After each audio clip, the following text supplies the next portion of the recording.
시청자 여러분 안녕하십니까? 뉴스 현장 시작합니다. 추석을 하루 앞둔 오늘 귀성 행렬과 귀경 행렬이 맞물려 저녁까지 고속도로가 답답한 흐름을 보일 것으로 예상됩니다. 아침부터 정체가 계속되고 있는데요. 서울요금소 연결해 교통 상황 알아보겠습니다. 자, 이낙원 기자, 지금도 정체가 심한가요? 네, 이곳 서울요금소는 이른 새벽부터 극심한 정체가 계속되고 있습니다. 어제와 달리 귀경 차량과 역귀성 차량이 몰리면서 양방향 모두 차량들이 길게 늘어선 모양새입니다. 주 구간 교통 상황 함께 보시겠습니다. 경부고속도로 남사조름 쉼터 부근은 부산 방향으로 내려가는 차들이 제속도를 내지 못하고 있습니다. 호남고속도로 서광주에선 양방향 모두 차량들이 서행하고 있는 모습입니다. 서해안고속도로 목포 방향도 3차로 모두 차량들이 빼곡히 늘어서 있습니다. 지금 서울요금소를 출발하면 부산까지 5시간 20분, 대구까지 4시간 40분, 광주까지 3시간 50분, 강릉까지 3시간이 걸립니다. 한국도로공사는 연휴 셋째 날인 오늘 차량 52만 대가 서울요금소를 빠져나가고 47만 대가 들어올 것으로 내다봤습니다. 귀성길 정체는 조금 전인 정오쯤 정점을 찍었고 저녁 7시쯤 해소될 전망입니다. 반면 서울 방향 정체는 밤 10시쯤에나 해소될 전망입니다.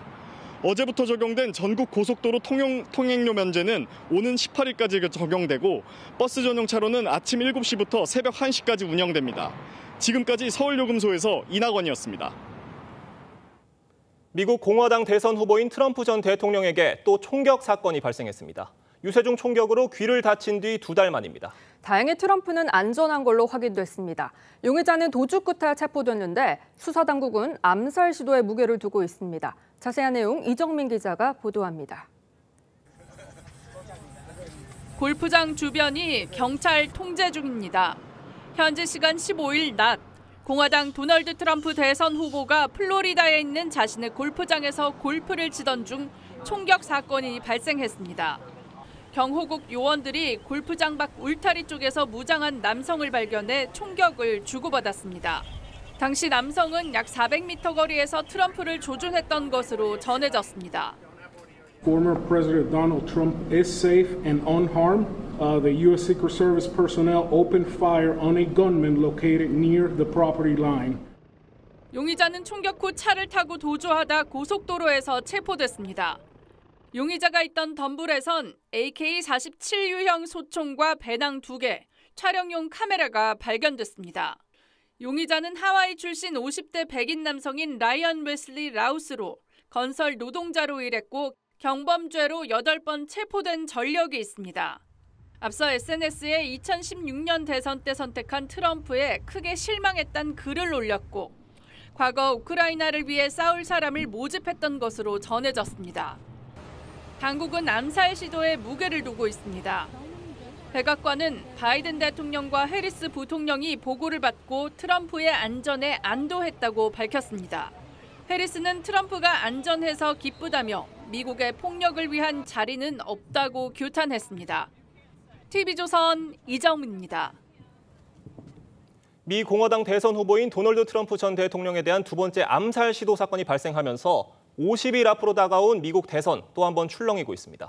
이번 사건이 초박빙으로 흐르던 미국 대선 판도에 어떤 영향을 미칠지 연세대학교 통일연구원 봉영식 전문연구원 연결해 알아보겠습니다. 네, 연구원님 나와 계십니까? 예, 안녕하십니까? 네, 박사님 지난 7월이었죠. 유세중에 피격을 당한 지 2달 만에 또 트럼프 전 대통령을 향한 암살 시도가 발생을 했습니다. 이 미 대선에서 이 한 후보를 향한 이런 연이은 정치 테러 상당히 이례적인 일 아닌가요? 예, 이례적인 일이죠. 그만큼 미국 사회가 얼마나 분열이 되어 있는가, 또 굉장히 극단적인 혐오 범죄가 높은 수준에 올라 있다는 것을 잘 보여주고 있습니다.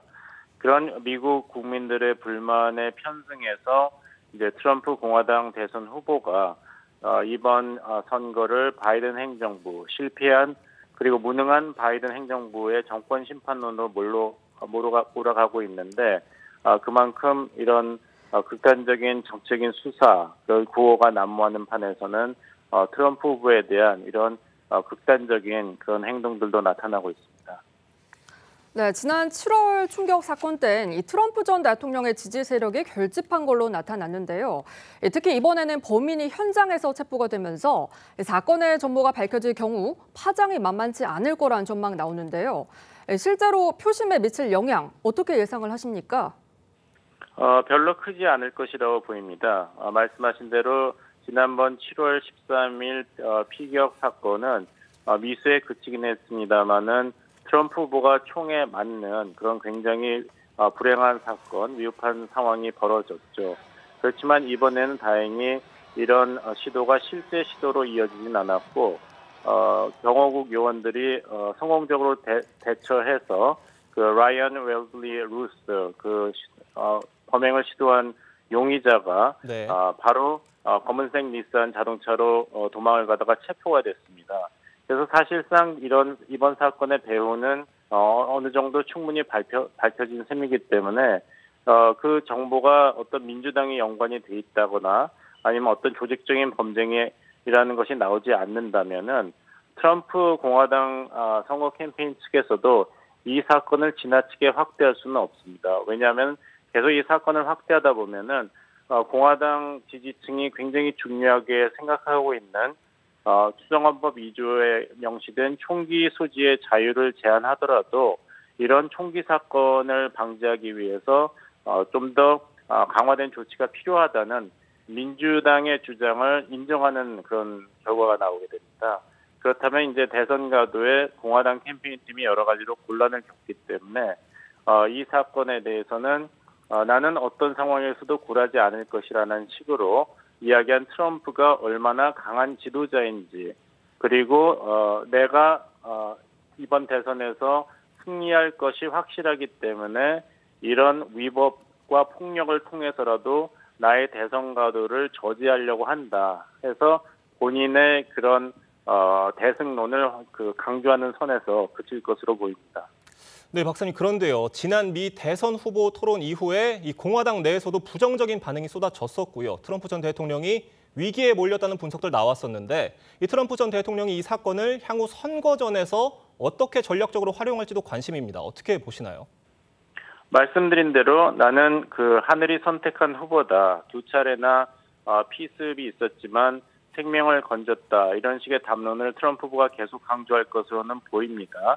하지만 이번 선거에서 승리하기 위해서는 그것보다 더 강하고 또 설득력 있게 유권자들에게 어떤 메시지를 전달해야 되는데 그것만으로는 상당히 부족한 것이죠.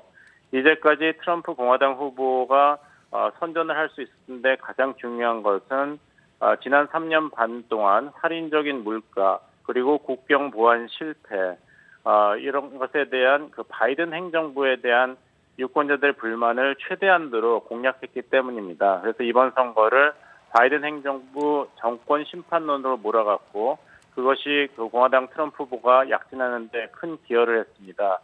하지만 조 바이든 현직 대통령이 민주당 대선 후보에서 자진 사퇴를 하고 부통령인 카말라 해리스가 새로운 민주당 대선 후보가 됐기 때문에 이런 바이든 정부 정권 심판론이 상당히 표적을 잃고 약화된 것이 사실이고 또 지난번 9월 10일 대선 후보 토론회에서 트럼프 후보가 감정에 치우쳐서 믿음직한 대선 후보의 모습을 대통령 후보의 모습을 보여주지 않았기 때문에 여기서 트럼프 후보가 이런 식으로 나는 대통령감이다. 하늘이 보호하는 대통령이다. 지도자다 하는 담론은 이미 트럼프를 지지하기로 마음을 굳힌 부동층 유권자들에게 마음을 살 수는 있어도 이것이 어떤 중도에 아직 마음을 정하지 않은 유권자층을 공략하는 데는 상당한 한계가 있다. 이렇게 보입니다. 네, 백악관은 바이든 대통령과 해리스 부통령이 이 사건에 대해 보고를 받았고 또 트럼프 전 대통령의 안전에 안도했다고 즉각 입장을 밝혔는데요. 특히 해리스는 미국의 폭력을 위한 자리는 없다라고 규탄한 걸로 전해졌습니다. 이 사건의 파장을 최소화할 시의적절한 메시지였다고 보십니까?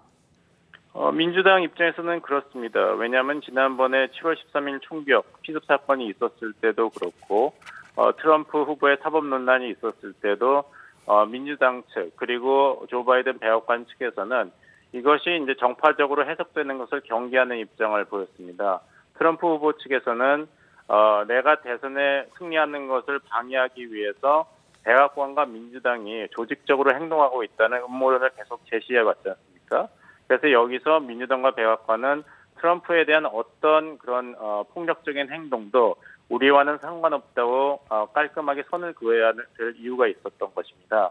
그래서 여기에 대해서는 트럼프 후보가 안전하다 그래서 다행이다 이런 얘기를 하고 또 카말라 해리스 후보는 여기서 지금 선거에서 중요 이슈로 나오고 있는 총기 소지가 헌법적인 권한이냐 아니면 총기 소지에 대한 제한을 두더라도 우리 취약 연령의 아동들을 총기 피격에서 보호하기 위한 조치가 필요하냐 여기서 적절한 대답을 하기 위해서 조심을 하고 있는 것이 민주당의 모습입니다. 그래서 카말라 해리스 대통령 후보도 그렇고 그 러닝메이트는 팀 워스 부통령 후보도 우리도 총기를 소지하고 있다. 이것은 헌법적인 권리라는 것을 인정한다. 아무도 그것을 건드리지 않을 것이다. 하지만 총기 소지는 총기 소지이고 우리 아동들이 학교에서 안전하게 공부할 수 있는 환경을 마련하는 것도 중요하다. 이런 식으로 트럼프 캠페인 팀의 공세에 대응하고 있는 것이죠.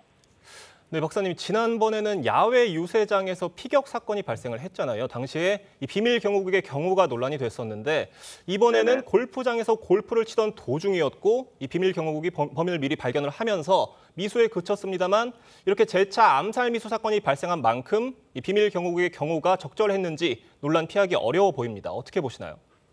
글쎄요. 이번 사건에서는 그런 논란을 피하기 어렵다. 이렇게 보기는 어렵습니다. 왜냐하면은 이 용의자가 아무리 그 트럼프 후보자에게 약 400야드, 약 370m까지 접근을 했다 하더라도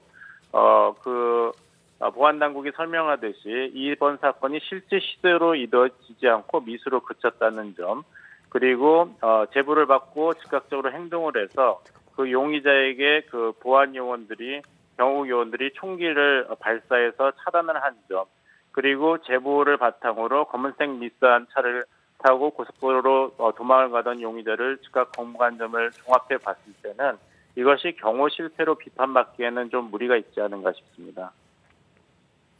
네, 연세대학교 통일연구원 봉영식 전문연구원 말씀 여기까지 듣겠습니다. 감사합니다. 감사합니다.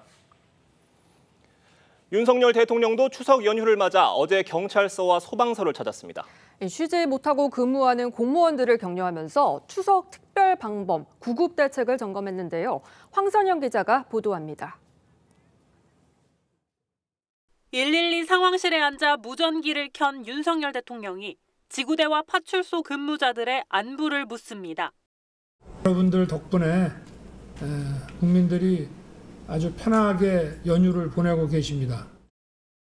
지난해에 이어 올해도 추석을 맞아 경찰과 소방 현장을 찾은 윤 대통령은 명절에도 쉬지 못하는 헌신에 국민을 대신해 감사하다고 전했습니다. 연간 112 신고가 14만 건에 달하는 관악경찰서에서 추석 특별 방범 대책을 보고받은 뒤 관내 CCTV 현황을 들여다보기도 했습니다.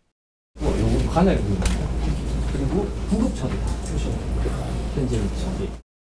윤 대통령은 이어 강서 소방서로 이동해 구급 상황 관리 현황을 점검했고 출동 대기 중인 소방관들과 일일이 악수를 나눴습니다. 여러분이 안전해야 국민들이 안전할 수 있습니다. 강서 소방서 화이팅! 화이팅! 김건희 여사는 서울의 한 장애 아동센터에서 간식 배식과 청소 봉사 활동을 했습니다. 연휴 기간 응급실 상황에 촉각을 곤두세우고 있는 대통령실은 사회수석실을 중심으로 비상체제를 가동해 응급의료 현황을 실시간 모니터링하고 있습니다. 대통령실 고위 관계자는 실제 문을 연 응급실과 응급 환자 발생 현황, 특별대책 적용 상황을 매일 취합 중인데 현재까진 큰 문제가 없는 걸로 파악하고 있다고 전했습니다. TV조선 황선영입니다. 추석 밥상머리 민심을 유리하게 끌고 가기 위한 여야의 삿바 싸움 치열합니다. 전국 최대 쟁점으로 떠오른 의정 갈등을 두고 여야가 연휴에도 해법 찾기에 골몰하는 모습입니다. 이 다양한 정치권 쟁점들 전문가분들과 하나씩 짚어보도록 하겠습니다. 이승환 국민의힘 중랑을 당협위원장, 송영훈 국민의힘 대변인, 차재원 부산가톨릭대학교 특임교수, 김진욱 전 더불어민주당 대변인 나오셨습니다. 안녕하세요. 네, 주제 먼저 보겠습니다. 의정 갈등 해결을 위해 정치권이 분주하게 움직이고 있습니다. 국민의힘은 특히 의료계를 설득하는 데 주력하는 모습이고요. 한동훈 대표는 연휴 기간에 이 다수의 의사단체 대표들과 1대1 비공개 연쇄회동 진행하고 있다고 합니다. 여야 의정협의체를 추석 전에 띄우는 건 무산이 됐지만 연휴 이후 극적 타협이 이루어질 가능성 있다고 보시나요? 네, 지금 여야정이 굉장히 바쁘게 움직이고 있습니다. 한동훈 대표는 연휴 기간에 의료계 관계자들을 직접 만나고 있고요. 그리고 이재명 대표는 종교계 관계자들을 만나서 여야 의정 갈등의 좀 실마리를 풀어보고자 하고 있습니다. 네. 윤석열 대통령도 지난 금요일에 서울 의료원을 찾아서 현장을 점검했고요. 그리고 지금 대통령실에서 비서관급 이상급들은 전부 다 전국의 의료 현장으로 나가서 현장을 점검하고 있습니다. 이만큼 여야정이 함께 마음을 모은 적이 어디 있을까라고 모두가 다 기대를 품고 있는데요. 단 하나 모아지지 않은 것이 바로 의료계입니다. 의료계가 지금 각자 다양한 목소리를 내고 있는데요. 이 부분을 정부를 통해서도 여를 통해서도 야를 통해서도 전달되고 있는데 한데 추석이 끝나고 이 모든 의견들이 한데 모아지기 위해서는 이 추석 민심 동안 한동훈 대표 그리고 이재명 대표 그리고 대통령과 정부가 각자 취합한 의견들을 한데 모으는 게 먼저 중요하다고 생각합니다. 그 과정에 있어서 정말 허심탄회한 대화를 먼저 여야정이 먼저 하는 것을 기대해 보고 있습니다. 네, 의정 갈등 문제를 두고 한 대표와 주도권 경쟁을 벌이고 있는 민주당 이재명 대표는 이 조계종 총무원장 진우수님을 찾아가 종교계가 의정 갈등 해결에 힘을 보태달라고 요청을 했습니다. 직접 들어보겠습니다. 대화나 타협이 아니고 그냥 충돌하다 보니까요. 모두가 피해를 입는 상황이 발생하는 것 같습니다. 특히 종교계의 역할도 이럴 때는 더 중요하지 않을까 싶습니다. 셋이서 한번 같이 봤는데 거기서도 그 의료 문제 때문에 걱정을 많이 했어요. 정원을 어떻게든 좀 늘리는 거는 맞는 것 같아요. 예. 근데 이제 이 부분을 이제 어떻게 협상을 하느냐. 그 교황 선출할 때 그 뭐라고 그러지? 콩크라든가 그것처럼 뭐 가다 놓고 한번 결론을 내도록 하든지. 네, 보신 것처럼 이재명 대표가 어제 조계종 총무원장인 진우수님을 만나서 의정 갈등의 중재를 요청을 했고요.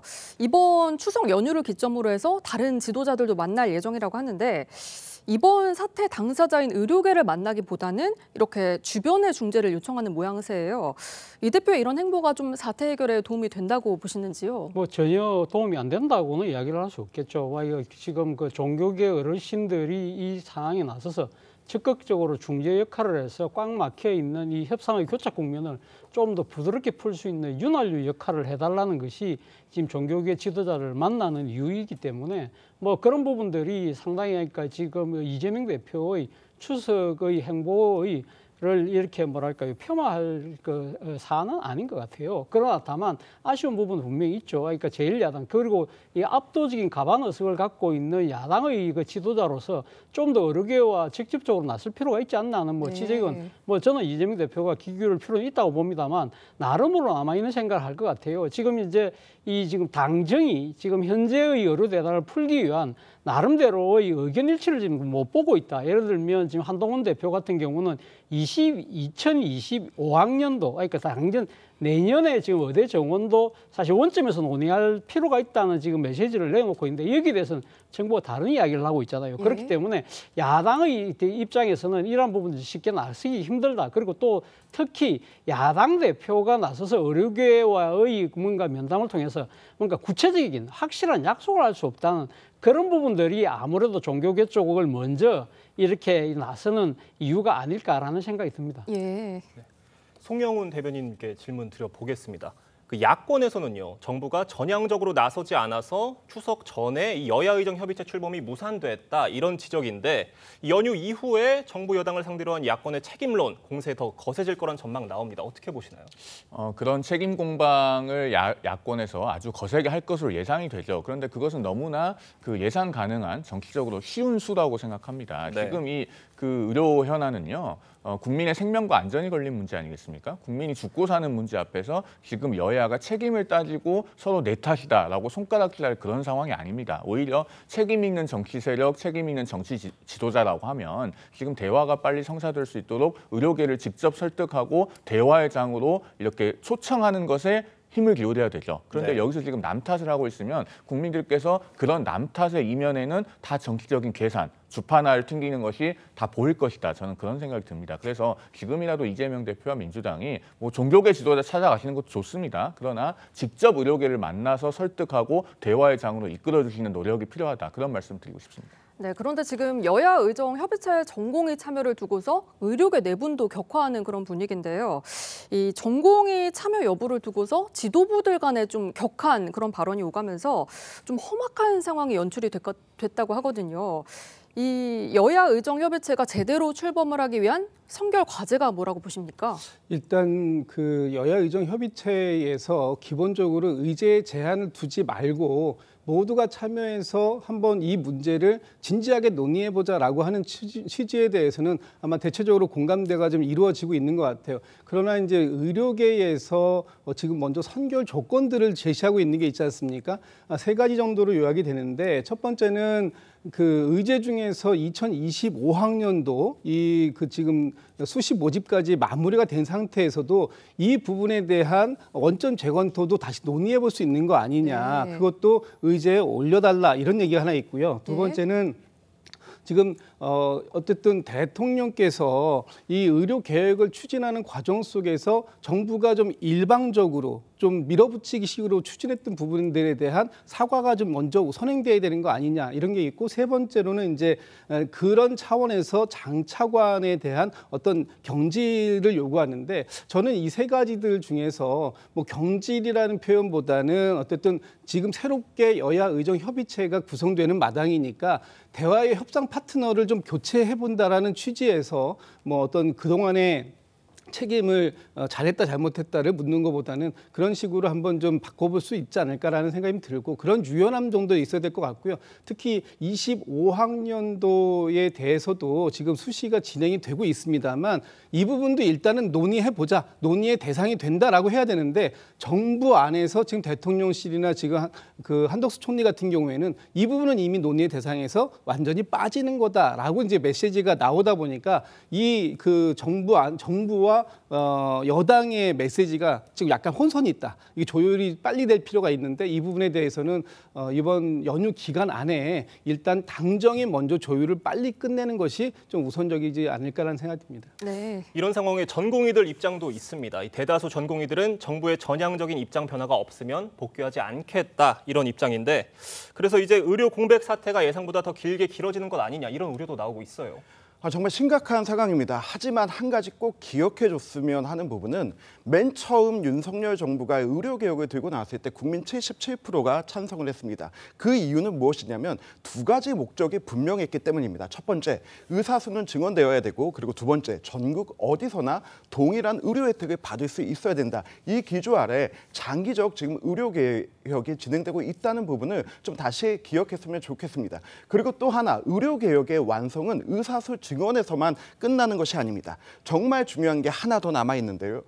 바로 건보개혁입니다. 건강보험료 개혁이 정말로 중요한데요. 내년도가 되면 사상 초유 건보에서 나가는 병원과 약국에 대한 지원금이 100조를 넘게 됩니다. 그리고 26년도가 되면요. 3천억의 건보 적자가 일어나고요. 28년도가 되면 1조 5천억의 적자가 일어납니다. 만약에 이런 상황에서 건보 개혁을 먼저 하고 의사수 증원을 나중에 했다면요. 의사들의 입지는 더 없어졌을 것입니다. 그런데 의사들도 지금 기억해야 되는 부분이 지금이 이 문제를 풀 수 있는 절호의 기회이고 이 다음에 지금 건보에서만 20조 가까이 의사들 지원을 위해서 쓰겠다고 하지 않습니까?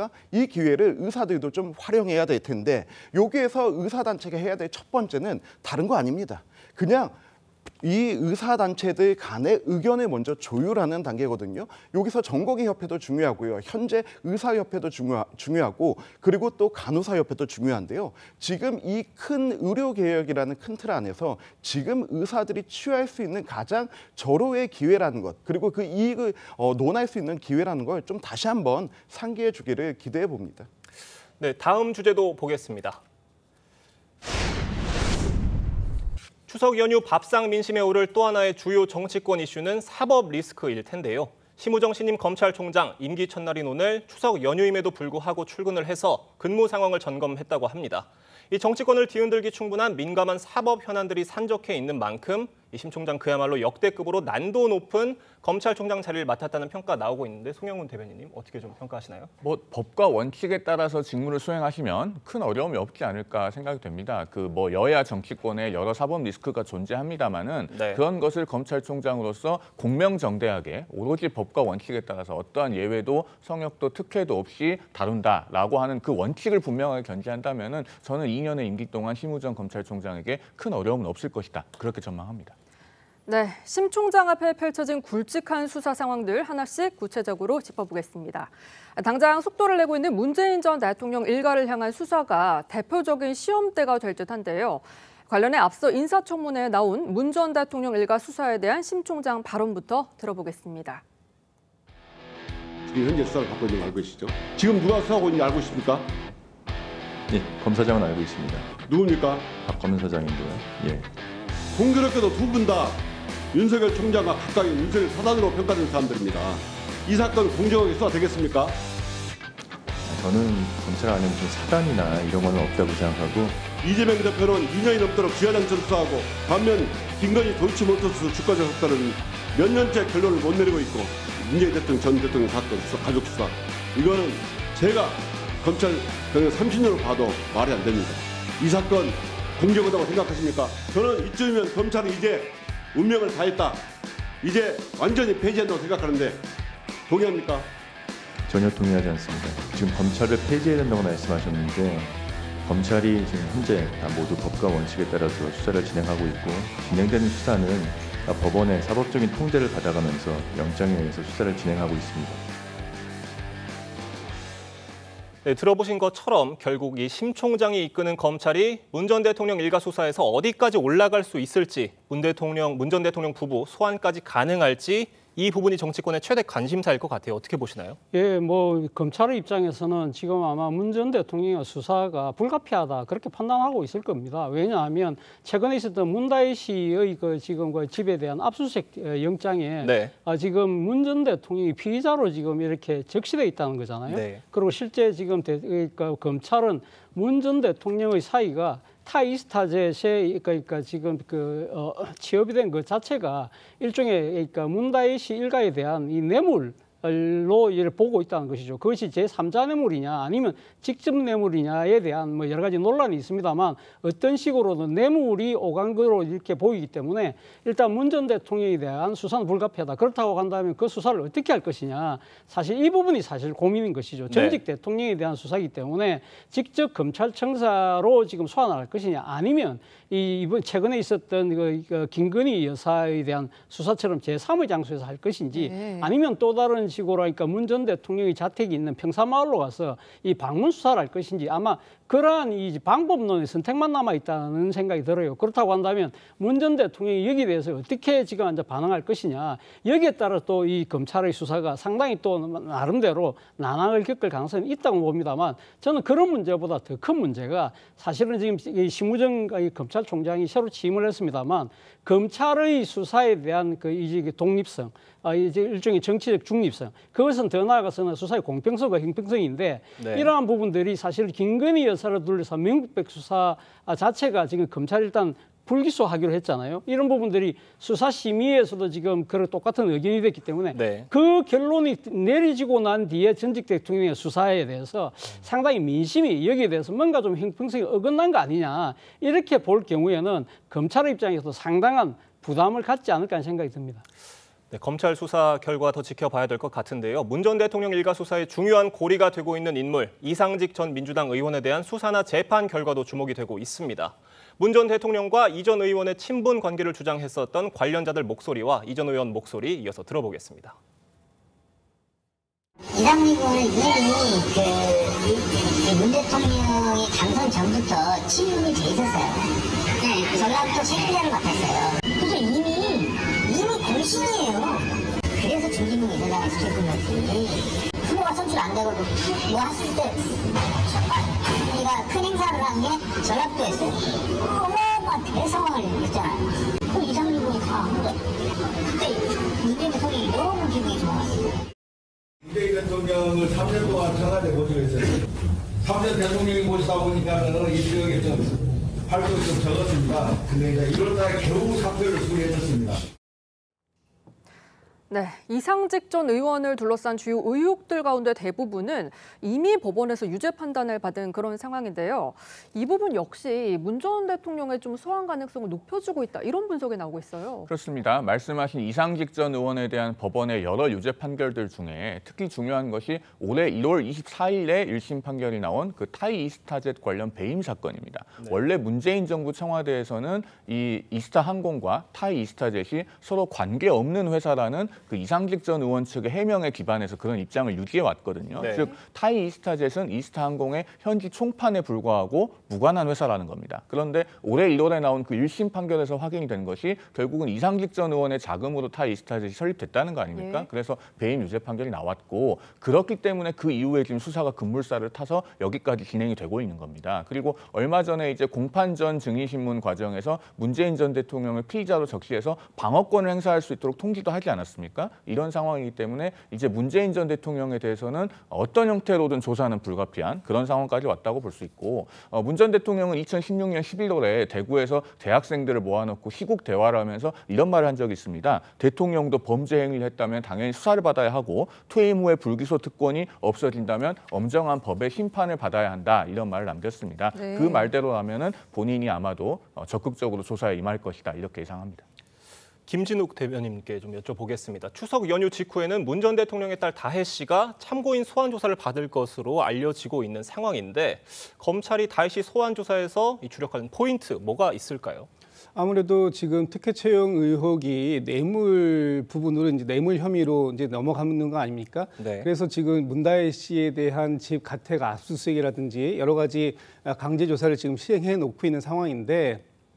결론은 뭐 맞춰진 것 같아요. 어쨌든 문다혜 씨가 어떻게 조사를 받든지 간에 이 사건의 모든 최종 그 목표 지점은 문 전 대통령을 겨냥하고 있는 거 아닙니까? 그래서 지금 문 전 대통령으로 가기 위해서 문다혜 씨까지도 조사를 뭐 그 교두보 삼아서 갈 수밖에 없는 상황이라고 보여지는데 네. 지금 문다혜 씨와 뭐 이 그 문 전 대통령 또는 가족 간에 이 있었던 금전적인 거래라든지 이런 부분들을 무슨 거액의 뭉칫돈 이런 식으로 지금 계속 언론에다가 이렇게 그 피의 사실처럼 유포하는데 지금 이런 것들이 사실상 대통령이 이 사건이 문제가 시작이 됐던 2018년도에 문 전 대통령의 그 전 사위 서모 씨가 과연 타이 이스타젯에 특혜 채용이 된 것이냐 하는 부분에서 시작됐던 것이 지금은 퇴임 이후에 있었던 가족 간의 금전 거래까지도 이것이 마치 수상한 비자금이 마치 거래가 된 것 같은 이런 식으로 지금 얘기를 하고 있는데 이거는 결국은 문 전 대통령을 정치적으로 탄압하기 위한 최종적인 목표를 설정해 놓고 그 과정 속에서 중간에 계속 피의 사실을 언론에 공표하면서 모욕 주고 망신 주고 이런 과정들을 지금 거쳐가고 있는 것이다. 그렇기 때문에 뭐 문다혜 씨가 어떤 조사를 받든 상관없이 최종적으로 문재인 전 대통령이 검찰의 조사를 받는 형태로 가야 이 문제는 마무리가 되지 않을까 그런 생각합니다. 네. 이재명 민주당 대표를 향한 남은 수사와 재판 상황 역시 이 심총장이 넘어야 할 시험대인데요. 이 추석 연휴를 앞두고 이 대표 배우자 김혜경 씨가 소환 조사 받기도 한 사안이죠. 이 법인카드 사적 유용 의혹 관련 수사 어떻게 좀 풀어 나갈지가 관심이에요. 지금 문재인 전 대통령에 대한 어떤 의혹들, 문다혜 씨에 대한 것들 이런 부분은 정말로 어떻게 보면 출판사와 혹은 어머니 친구와 이렇게 사적 거래에 대한 부분이지만 지금 이재명 대표와 김혜경 씨에 대한 부분은 정말로 공적 자금, 경기도의 법인카드를 어떻게 사용했느냐에 대한 부분입니다. 저는 이 부분에 대해서 수사가 상당히 진행됐고 이제 더 이상 늦춰질 필요 없이 그 결과를 발표하면 된다고 보고 있는데요. 이 과정에서 더 재밌는 것이 있습니다. 지금 문재인 대통령에 대한 이 수사에 대한 반응, 민주당의 반응, 지난 작년에 있었던 김정숙 여사의 타지마할 특혜와 굉장히 다르게 진행됩니다. 민주당이 TF까지 차리고 그리고 이재명 대표가 직접 문재인 대통령을 찾아가서 이 검찰의 악독한 수사다라고 하는 정권의 어떤 이 표적이다라고 하는 걸 강조하고 있는데요. 지난번과 확연히 다른 걸 보면서 민주당이 왜 이렇게 반응할까라고 하는 걸 보면 지금 이 문재인 대통령의 수사의 방향 때문에 이재명 대표와 김혜경 여사에 대한 것이 보이지 않습니다. 저는 여기에 대해서 검찰이 어떻게 반응하느냐 이 부분은 명확합니다. 법과 원칙에 따라서 기준대로 하면 됩니다. 하지만 더 중요한 것은 민주당의 반응입니다. 민주당의 반응이 이재명 대표의 어떤 그 수사에 대한 눈돌리기 이걸로 문재인 전 대통령을 사용하는 것은 아닌지 그리고 또 이것을 한데 엮어서 검찰의 어떤 이 표적 수사라고 하는 걸 강조하면서 당내 결집에 이르는 것은 아닌지 오히려 이 부분에 더 많은 관심을 가지고 있습니다. 검찰에 당부드리고 싶은 것은 정말로 지금까지 검찰총장이 윤석열 대통령 이전까지는 그 누구도 검찰총장이 누군지 그렇게 큰 관심이 없었거든요. 지금 정치가 사법을 그리고 검찰력을 정치에 끌어들이고 있는 부분인데 그것을 선 그을 수 있도록 좀 확실한 수사를 진행해 줬으면 하는 바람이 있습니다. 김 전 대변인님 반론이 있으신 것 같아요. 예, 지금 그 문재인 전 대통령에 대한 어떤 정치적 탄압에 가까운 이런 검찰의 수사를 이건 역시도 이재명 대표의 어떤 사법 리스크를 가리기 위한 수단으로 지금 민주당이 쓰고 있다 이런 말씀에 대해서는 뭐 전혀 동의하기가 좀 어렵고요. 지금 국민들께서 과연 우리 김 여사께서 받았던 그런 여러 가지 의혹들에 대해서 검찰이 취했던 그런 모습들, 뭐 특혜도 성역도 뭐 모두 없다라고 얘기하셨는데 과연 정말 그랬는가 하는 부분들에 대해서 국민들께서 잘 뭐 판단해 주실 거라고 보고. 지금 문 전 대통령이나 이 대표에 대한 사법 리스크 관련된 부분에 대해서 국민들께서도 지금 되게 많이 이거 과하다. 이것이 과연 법과 원칙에 의해서 진행되고 있는 수사라면 받아들여야 되겠지만 그 범위를 넘어서고 있고 검찰의 어떤 수사권 기소권의 남용이 아니냐 이런 쪽으로 판단할 수도 있기 때문에 이 부분에 대해서는 앞으로 계속적으로 저희도 지켜볼 것이고요. 당이 적극적으로 대응하는 과정에서 이 지금 이재명 대표의 사법 리스크라는 부분을 모든 것을 덮기 위한 것이다라고 하는 부분들에 대한 그런 뭐랄까요 국민의힘 전체에서 늘 얘기하시는 부분들이 있는데 그런 부분들은 저희 민주당 안에 존재하지 않는다 이런 말씀드립니다. 네. 법과 원칙에 따라 수사하겠다는 심 총장의 검찰 향배를 더 지켜봐야 될 것 같습니다. 이 다음 달에는요, 이 대표가 연루된 굵직한 의혹들이죠. 공직선거법 위반과 위증교사 관련 첫 번째 법원 판결이 줄줄이 나올 예정입니다. 이 관련해 여야 공방 벌써부터 치열한 상황인데 여야 목소리부터 들어보겠습니다. 제가 보기에는 이재명 대표 판결 선고 날짜가 가까우니까 눈에 헛것이 보이는 것 아닌가 생각이 듭니다. 얼마나 허무맹랑한 주장인지 잘 알고 있으면서 이런 이야기를 하는 것 같은데요. 재판 미루지 마시고 빨리빨리 재판에 참석하셔서 판결 선고되면 아마 증상이 완화되지 않을까. 이재명 대표의 10월 선고를 앞두고 그걸 방어하기 위한 방탄용 아니냐라는 코미디 같은 하거든요. 얘기죠. 그 뭐 방탄할 게 뭐 있어요? 이거 하면 무슨 방탄이 됩니까? 자기들이 총 다 쏴놓고서 그거랑 뭔 상관이 있어요? 재판부에서 하는데. 그냥 그건 쓸데없는 얘기라고 봅니다.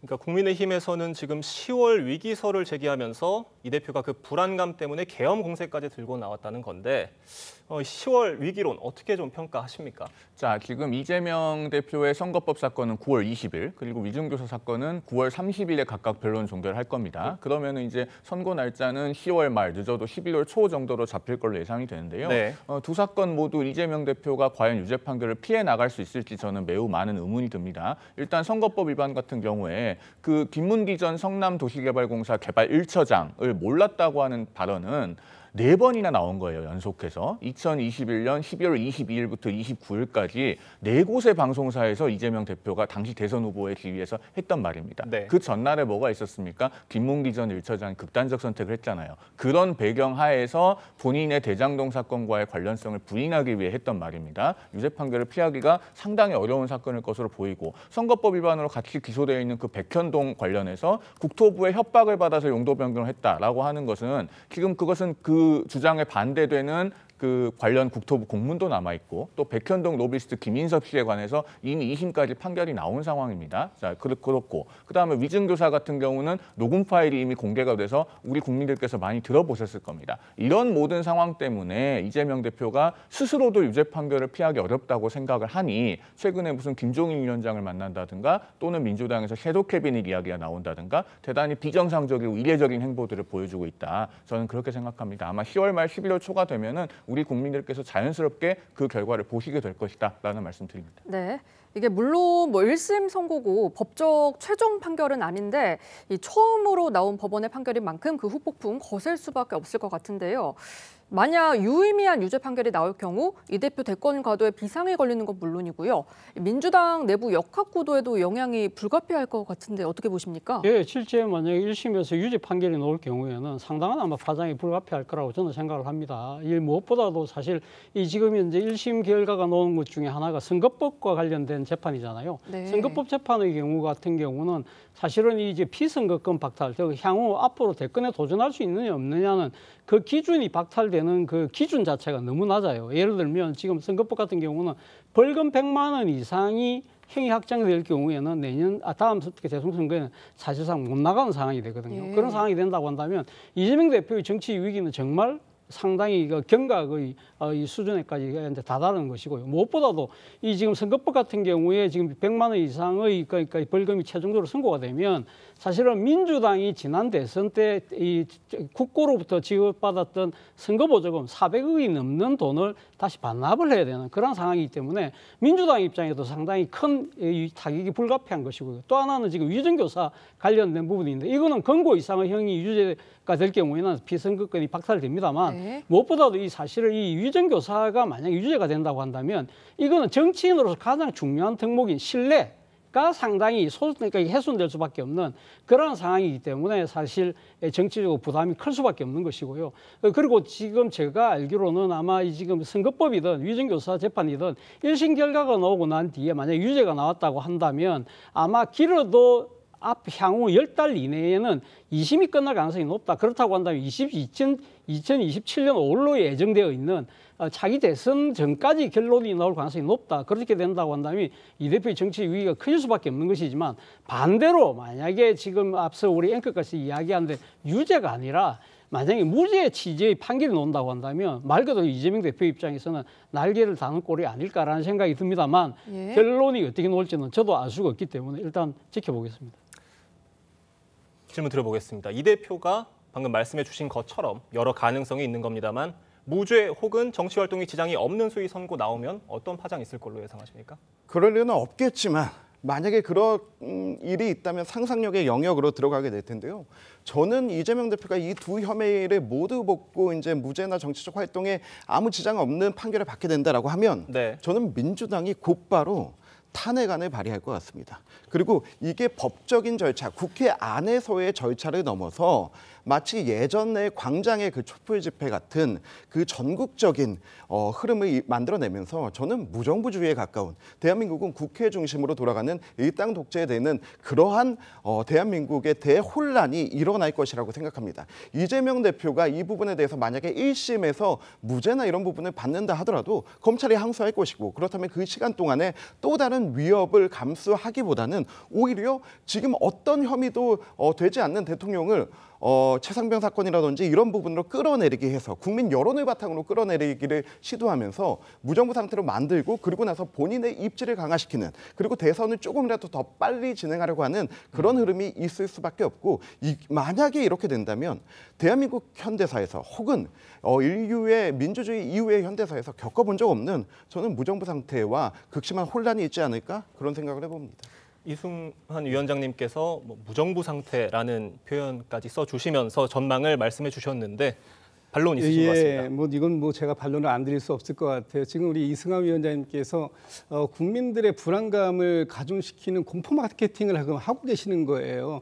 지금 예를 들어서 이재명 대표가 유죄 취지의 어떤 그 혐의에 대해 선고를 받는다고 하더라도 갑자기 뭐 이게 혼란, 무슨 뭐 무정부 상태 이렇게 얘기한다면 우리 대한민국의 국민의 이 의식 수준을 너무 폄훼하시는 거 아닙니까? 아니 이재명 대표가 1심 선고가 지금 법원에서 나오는 것을 지금 충실하게 거기에 가서 자기 입장을 소명하고 또 법원의 판결을 기다리겠다고 얘기하는데 그럼에도 불구하고 마치 1심 선고가 유죄 취지가 나온다면은 마치 대한민국을 폭동이라도 일어날 것처럼 그렇게 말씀하시는 건 정말 국민에 대한 예의가 아니다라는 말씀드리고 국민의힘에서 지금 기대하는 바가 뭔지는 잘 알겠습니다.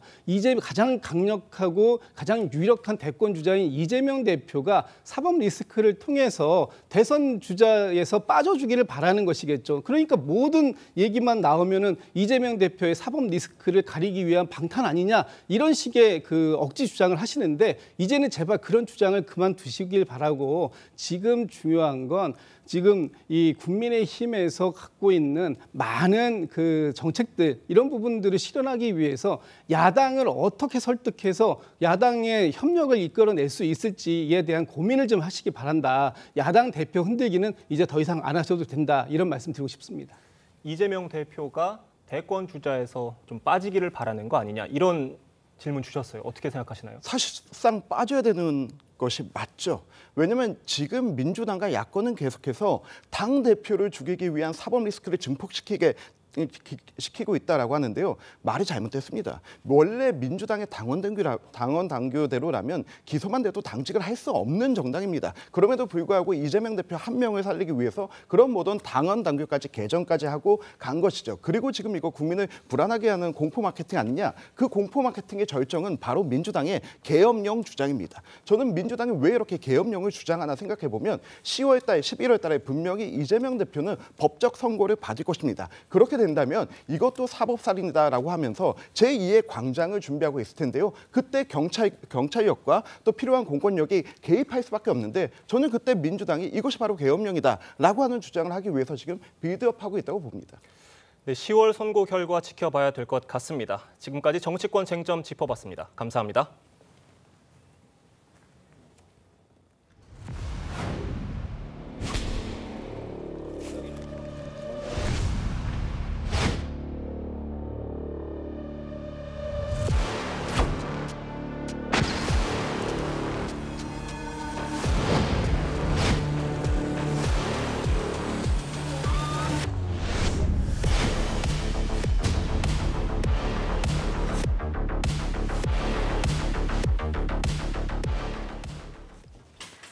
네, 하재근 사회문화평론가 새로 모셨습니다. 안녕하세요. 안녕하세요. 북한이 추석 연휴 이틀 동안 오물풍선을 띄웠습니다. 어젯밤엔 오물풍선이 떨어지면서 서울 강서구의 한 건물 옥상에서 화재가 발생했는데 어떻게 된 건가요? 네, 15일 오후 9시경에 서울 내발산동 소재의 4층짜리 건물 옥상에 그 오물풍선이 떨어지면서 폭발을 한 거예요. 그래서 화재가 발생했는데 소방차 19대가 출동했습니다. 네. 소방관 56명이 출동해서 다행히 18분 만에 큰 피해 없이 화재는 진압이 됐고 인명피해도 없었는데 경찰과 소방당국은 풍선이 떨어지면서 풍선에 있는 기폭장치가 터져서 불이 난 것으로 지금 추정을 하고 정확한 화재 원인을 조사하고 있습니다. 네, 이렇게 최근에 북한의 오물풍선 살포 횟수가 늘어나면서 관련 화재 사고도 덩달아서 늘고 있는데요. 창고나 공장부터 야산 또 일반 다세대 주택 옥상이나 차량에도 불이 나기도 했거든요. 예, 지금 계속해서 그런 사건들이 잇따르고 있는 거예요. 그래서 지난 8일 오후 2시쯤에는 경기도 파주시의 창고 옥상이 또 그래서 불이 났습니다. 네. 창고 옥상이 지붕이 330제곱미터 정도가 불탄 거예요. 소방서 추산으로 8,700만 원 정도의 재산 피해가 났고 그리고 또 김포공항 근처 공장에서도 지난 5일 오전에 화재가 났습니다. 그래서 공장 측에서는 1억에서 2억 원 정도의 피해가 났다라고 지금 주장하고 있는데 또 지난달 12일에는 경기 파주시의 야산에서 또 오물풍선이 추락해서 화재가 났거든요. 네. 그리고 또 지난 7월 24일에는 경기 고양시 한 다세대 주택 옥상에서도 오물풍선 때문에 화재가 난 거예요. 그리고 또 뭐 트럭에 곁에서 화재가 나면서 트럭 외부가 불을 탄 경우도 있고 그래서 북한이 살포한 오물풍선 때문에 자꾸 어디서 어떻게 화재가 나고 어디서 뭐가 터질지 모르니까 상당히 이제 국민 불안이 가중되고 있는 상황입니다. 네, 하지만 이렇게 북한의 오물풍선으로 인한 피해 보상이 나면 사실 뭐 누구한테 청구를 해야 되나 막막한 현실이거든요. 현행법이 좀 마련되어 있지 않은 데다가 또 보험사의 경우에도 이 보험 여부가 좀 확실치가 않은 것 같아요. 그렇습니다. 좀 자세히 설명을 드리면 최근에 오물풍선이 낙하해서 그 우리 국민의 차량이 피해를 본 일이 있었죠. 그러면 이제 자동차 보험이 가입이 되어 있으면 우리 흔히 자차라고 알고 계시는 자기 차량 손해담보를 통해서 보상을 받을 수 있을지 이제 이게 문제가 됩니다. 그런데 자동차 보험 약관에는 대체로 전쟁이나 외국의 군사 공격의 경우에는 보상하지 않는다는 면책 약관이 있습니다. 그러면 이 오물풍선이 뭘로 볼 거냐라고 하는 것인데 일단은 전쟁이나 외국의 군사 공격은 아닌 것으로 보험회사에서 약관 해석을 해서 자기 차량 손해담보를 적용해서 보상해준 사례가 지난 7월에 있었습니다. 네. 그런데 최근에 이제 지금 창고에서 화재가 발생했지 않습니까? 화재 보험에 가입이 안 되어 있었다고 해요. 사용 승인 전이어서. 그러면 이런 걸 이제 국가가 보상을 해주거나 배상을 해줘야 되는 대상인지가 문제인데 정부나 공무원이 어떤 고의나 과실이 있는 건 아니기 때문에 국가 배상의 대상은 아닙니다. 그렇다고 보상을 하자니 민방위 기본법이나 이런 데 보상의 근거가 마련되어 있지는 않아요. 그래서 지금 일단 지방자치단체에서는 예비비를 동원해서 보상을 하겠다는 입장인 것이고 그런데 근본적으로는 국회에서 이것은 법률을 개정해서 보상의 근거를 마련할 필요가 있습니다. 이런 부분에 대해서 우리 국회가 좀 적극적으로 나설 필요가 있다는 생각이 듭니다. 예. 개막부터 무서운 흥행 열풍이 불었던 프로야구가 이 사상 처음으로 1000만 관중 시대를 열었습니다. 이 조금 과장을 보태면 한국인 5명 중에 1명이 올 시즌에 야구장을 찾았다는 얘기인데 이 한 해 누적 관객 수가 1000만 명이 넘은 건 이 프로야구가 출범한 지 처음이라고 해요. 네, 이번이 최초입니다. 우리나라 프로야구가 1982년에 6개 구단 체제로 이제 시작을 했는데 그때는 총 관객 수가 143만 명 정도였습니다. 네. 근데 올해 시즌 시작하자마자 4월 9일에 벌써 100만 명을 돌파했고 매달 100만 명씩 추가가 된 거예요. 그래서 지금 누적 1000만 관중이 돌파가 되면서 경기당 관중 수도 1만 5천 명. 그야말로 한 프로야구가 국민 오락이 된 것 같습니다. 네, 그런데 사실 올해 여름이 정말 더웠잖아요. 그런데도 그 응원 열기를 막지를 못했는데 그 인기 비결로 좀 기아나 삼성 같은 좀 전통적인 인기 팀들이 선전한 역할이 크다 이런 분석도 나오고 있거든요. 네, 이제 그 역할도 있는 거죠. 그러니까 우리나라 프로야구가 옛날 고교 야구의 인기를 물려받아서 그 각 구단이 지역성하고 결합이 됐거든요. 지역 대표성을 띠다 보니까 그래서 인기에 불이 붙었고 또 코로나19 때 메이저리그가 못하면서 미국 메이저리그 구단이 한국에서만 경기하고 이러면서 한국 프로야구가 재발견됐거든요. 네. 그때 또 한 번 인기의 불이 더 붙었고 그러면서 올해 들어서 방금 말씀하신 것처럼 전통적인 강호들이 막 각축을 벌이니까 팬덤이 강력한 막 기아, 삼성 이런 팀들이 1위 다툼을 벌이고 그리고 또 이 롯데, 한화 이런 팀들이 5위 다툼 벌이고 이러다 보니까 더 이제 팬들의 관심이 커지고 열기가 더 강해지면서 심지어 8월의 폭염, 그 비수기의 폭염마저도 프로야구가 이겼다. 네. 보통 8월 달에는 관객이 줄어들었었는데 올해는 8월 달마저도 경기당 관중이 1만 5천 명을 넘어서면서 프로야구 열기가 사상 초유의 수준으로 가고 있는 것 같습니다. 지금 팬덤 말씀해 주셨는데 2030 세대 젊은 여성 팬들의 파워가 한몫했다 이런 평가도 나오고 있어요. 그게 이제 매우 중요한데 최근에 우리나라 프로야구 경기장 분위기가 굉장히 재밌는 쪽으로 가고 있는 거예요. 그러니까 네. 경기 관람 스포츠에만 목을 매는 것이 아니라 경기장 분위기 자체가 굉장히 재밌고 신나는 콘서트 문화처럼 가고 있는 거예요. 그러다 보니까 여성 관객 중에 여성 비율이 굉장히 높아지면서 표 구입자 중에 여성이 55%에 달한다고 합니다. 2030 여성 비율이 37.7%에 달하고 그렇다 보니까 전체 관람객도 늘어나면서 제가 극장이라고 하려고 그러는데 왜냐하면 경기장인데도 마치 공연장처럼 그러한 관람비가 나타나고 열기가 더 강해지는 것 같습니다. 네, 이 밖에도 한국 야구 특유의 응원 문화가 이 1000만 관중을 끌어들인 비결로 꼽히기도 하는데요. 대표적인 예로 기아 타이거즈 응원단의 이른바 삐끼삐끼 춤, 국내외 SNS에서 신드롬을 일으키기도 했는데요. 영상으로 보고 오겠습니다.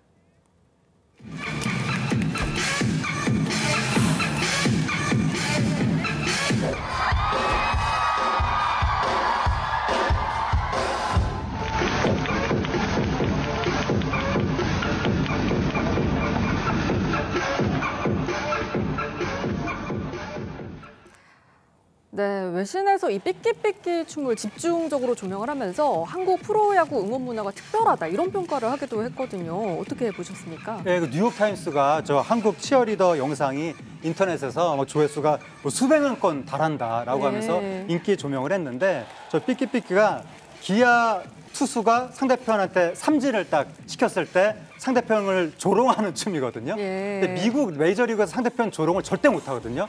우리나라는 저렇게 하니까 미국에서 우리도 한국처럼 저렇게 자유롭게 좀 놀자. 너는 프로야구 왜 이렇게 살벌하게 하냐.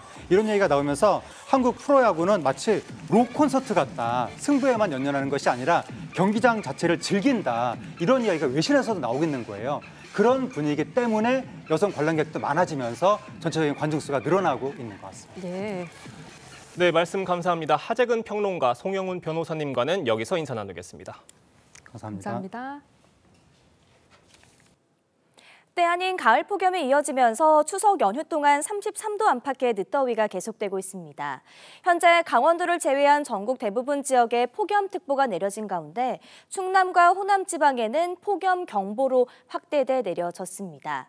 오늘 자세한 한낮 기온은 서울과 대전이 33도, 전주는 35도까지 기온이 오르겠고요. 반면 동쪽으로는 강릉이 26도, 포항 28도로 비교적 기온이 낮겠습니다. 현재 동풍의 영향으로 남해안과 제주에 비가 내리고 있습니다. 앞으로 예상되는 강수량은 영남 해안에 5에서 20mm, 제주에는 10에서 40mm의 비가 내리겠고요. 그 밖의 지역에서는 5에서 60mm의 소나기가 내리겠습니다.